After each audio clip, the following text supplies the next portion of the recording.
धर्म ने रोकर के जवाब दिया है, मैया मुझे किसी और ने, मुझे तो मौसी ने मारा है। क्यों मेरे लाल, तुझे मौसी ने क्यों मारा? तूने मौसी का कुछ बिगाड़ा? तूने ऐसा क्या किया था जो तुझे मौसी ने मारा?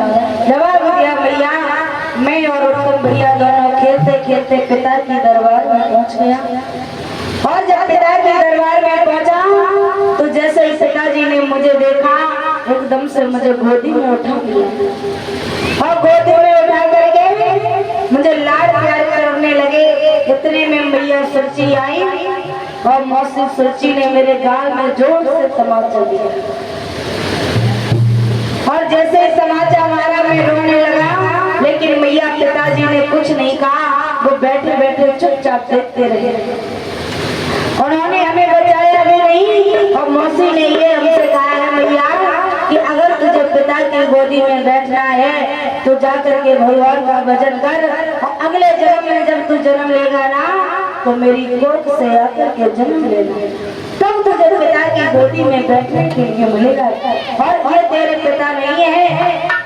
मैया मौसी ने हमसे ये कहा तुम्हारे पिता नहीं है। मैया सुनीति ने जवाब दिया, बेटा मौसी ने तुझसे सच कहा है, क्योंकि कोई तुम्हारे पिता नहीं है, जिसे तुम अपना पिता कहते हो वो तुम्हारे पिता नहीं है लाला।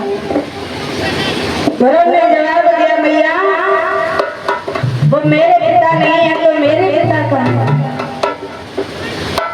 मेरे पिता कहाँ है? मैया ने जवाब दिया, बेटा तुम्हारे पिता हर जगह, तुम्हारे पिता वन में रहते हैं, तुम्हारे पिता तुम्हारे पास है, तुम्हारे पिता तुम्हारे अंदर है, तुम्हारे पिता हर जगह व्यापक है। जहाँ तुम उस पिता को बुलाओगे वो तुम्हारा ही नहीं है, वो संसार का पिता है और वो हर जगह रहता है। धर्म ने रोकर के जवाब दिया, मैया उस पिता का मुझे पता बता दे, वो मेरे पिताजी कहाँ रहते हैं? धर्म बोले हैं, सुन मैया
जवाब दिया है बेटा, तू उस पिता के बारे में पूछता है, वो पिता कड़ में वास करता है, हर जगह रहता है, वो संसार का सारे संसार का पिता अकेला तेरा ही नहीं है।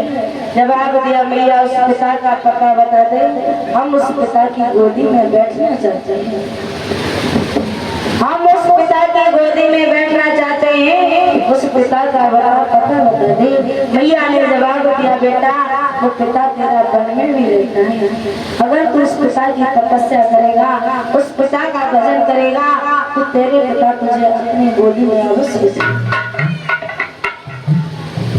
जो इसकी बात सुनी सोई ध्रुव ने क्या किया, मस्तक पर तिलक धारण किया और महाराज शरीर में जनेऊ धारण किया, हाथ में एक कमंडल ले लिया और पीला चोला पहन लिया और जवाब दिया मुझे मैया मुझे आज्ञा दे दे, मैं तो वन में जा रहा हूँ भगवान का भजन करने के लिए, मैं उस पिता की गोदी में बैठने के लिए जा रहा हूँ।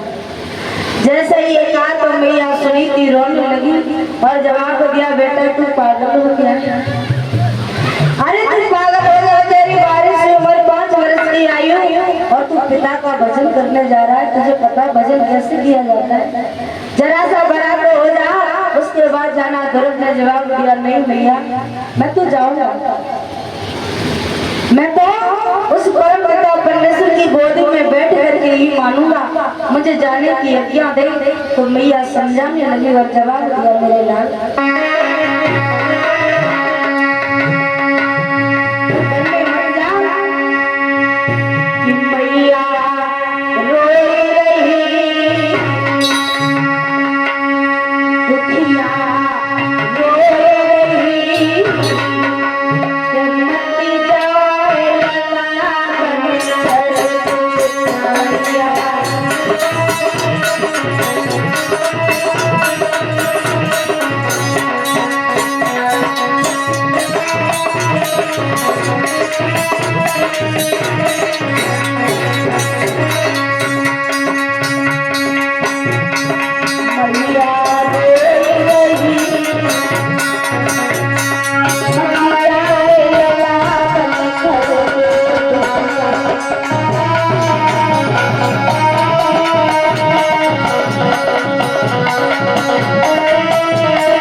प्यारे मैया सुनी थी रोने